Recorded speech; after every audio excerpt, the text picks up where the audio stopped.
Thanks very much, Niamh. And thank you for the opportunity for speaking today. I'm going to do a very short introduction about myself and go on and speak about some of the opportunities that Heritage Week presents when you combine it with the different aspects of the natural environment and what it has to offer. I think this is this handsome little devil turns out to be the next wildlife officer for the Heritage Council. A product of the 1966 baby boom. He grew up running around the fields of Tala, up around the Hellfire Club, down the Dodder Valley, watching wildlife and that, and it has remained ever since. After a very modest leaving cert, he went up to Northern Ireland to the University of Ulster in Coleraine, did environmental science there, and after completing that came down and got a job with the National Parks and Wildlife Service in the newly established Wicklow Mountain National Park. I stayed up there now for about 5 or 6 years, looking for somewhere to stay, and I was competing with Mia Farrow for houses and that, so it wasn't working. So I moved to the lowlands of Kilkenny and put down some roots there in Castlecomer, produced a few cats with a Rossi, and I'm now with the Heritage Council as their wildlife officer and looking forward to moving on with new projects there as their wildlife officer. As wildlife officer then, a lot of my work is trying to bridge the gap between government departments and ENGOs and the community, seeing where wins can happen, see if there are areas that are not being taken up by those, and trying to get communications going between different departments and that, looking for advantages or wins that can help our natural heritage and making sure that there's something there for the next generation to come. I did. Okay. So the font of all knowledge these days, the Google machine, tells us that pastime is a noun, who knew, and that it's an activity that someone does regularly for enjoyment rather than work, a hobby. So far so good. It goes on to tell it that it can be an avocation or a divertissement. That has to hurt. I'm sure you can get a cream for it. And lastly, goes on to give a few other explanations, including craze and obsession. And an obsession is something I can very much relate to.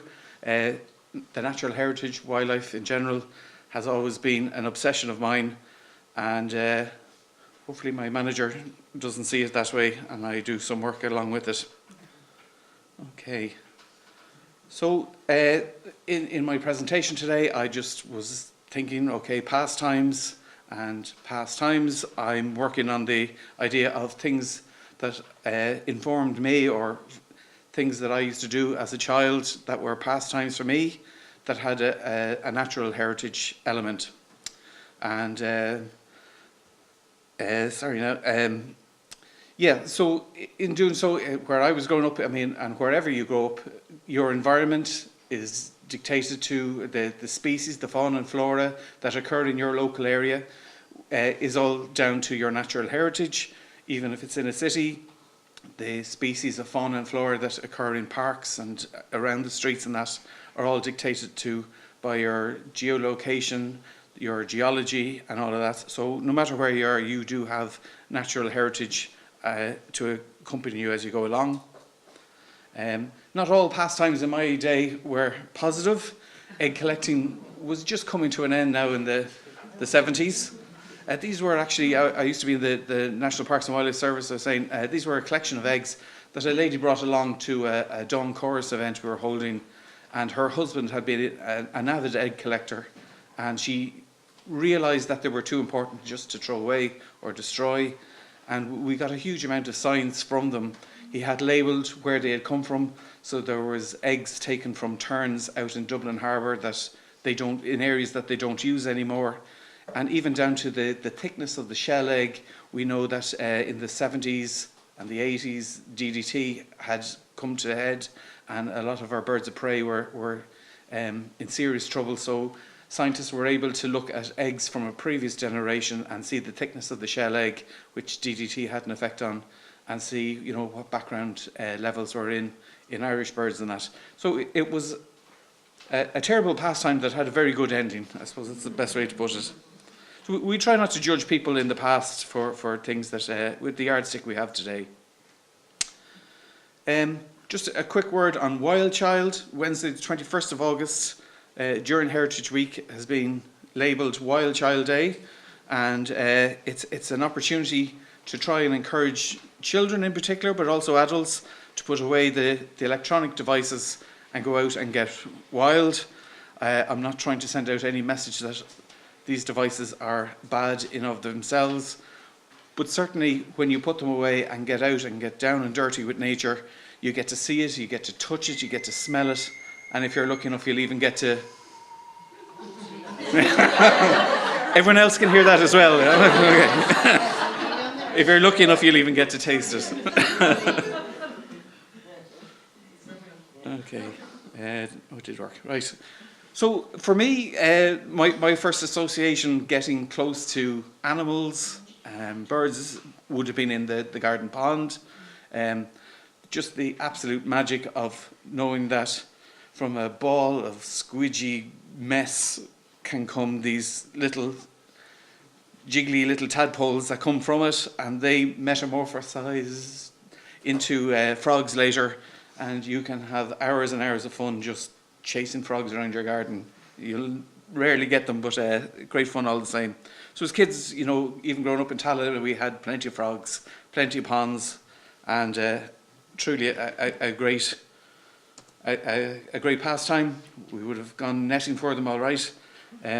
You can still do that as part of an educational system, or if you have a particular project, so if you're not in a school and you wish to show children about the development of tadpoles, it's just a case of writing to the National Parks and Wildlife Service, and if it's for a genuine project, you'll certainly get a licence. There's no problem there. You might even be lucky enough to have these fellas. These are newts. Newts are like mini dinosaurs, and again they appear in spring, where they complete their life cycle. The males now are in breeding condition and lovely red colour underneath them. The females then will lay eggs on vegetation in ponds and still water, and they'll disappear again then in the autumn and hibernate under wet logs or very damp, cool conditions anyway. So there's just a bit of a delay with this sometimes. I don't know, did I hit it or did that time? Right. So those of you who aren't living on the coast itself, rock pooling for me was a great pastime and always reminds me of long hot summer days along the beach, or particularly around rocks, where I would have spent hours and hours searching for creepy crawlies. Again, those sea anemones and urchins that you get in rock pools fascinated me, and I spent a long time looking for crabs, making sure that they didn't remove any digits from me. Okay, and you know, just general Sundays were a day out for walking in our family. We would have gone to the Massey's Wood and that, gone exploring. The calls of the birds now at this time of year is only fantastic, and it only get better as migrants move in. Full of colour, the wildflowers and that, insects. But also you can have opportunities in parklands and that with getting close to some of our wildlife. This is obviously the Phoenix Park and the fallow deer herd there. They're quite tame. We do ask people not to feed them. We don't need them to get habitualised to bread and sweet foods that can only damage them. But the interaction that children in particular have with these animals is only fantastic. Their eyes are like plates now and they get up close to them. And if you don't get too close on that, to see them in the rut later on in the autumn is something everyone should do.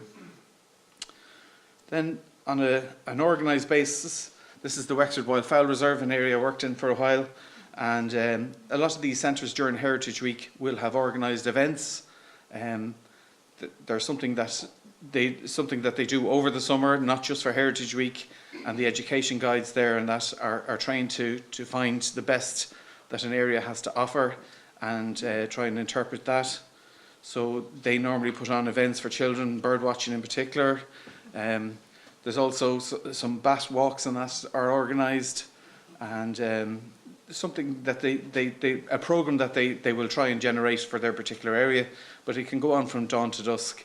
And if you're organising your own event and you're looking for a soundboard, if you have a local National Parks and Wildlife National Park or nature reserve with an education guide, they'll certainly help you along and give you any advice you need. The Great Indoors is something that might be your only option during Heritage Week if you can't get out and about. These fabulous institutions are a hive of information, and I would spend many a day getting lost in the Natural History Museum.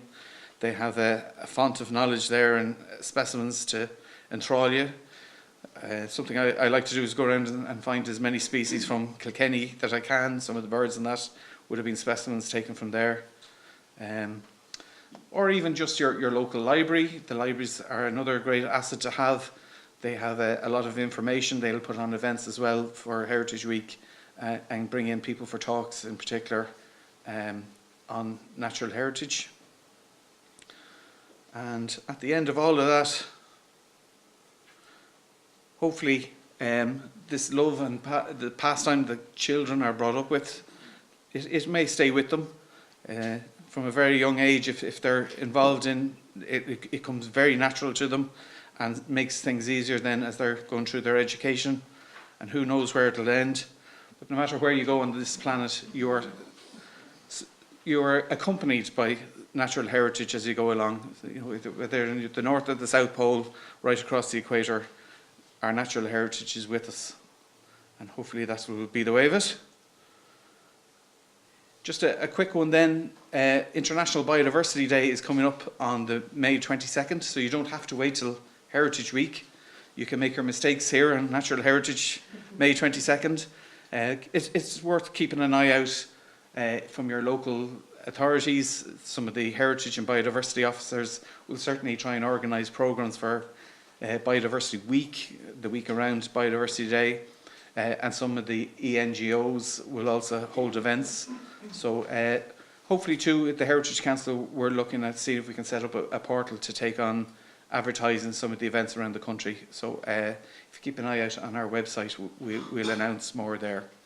The theme this year is Our Biodiversity, Our Food, Our Health. Not very sexy now, but it's a very important message. And I was just listening to Sean O'Rourke coming in here where they're talking about banning glyphosate and that. So, our food is the basis of everything in relation to our health, and it is very important. Our young children, the youth of today, are taking it far more serious than we ever did in my day, and that's a testament to them. Also in relation to climate change and that. So it certainly leaves lots of opportunities.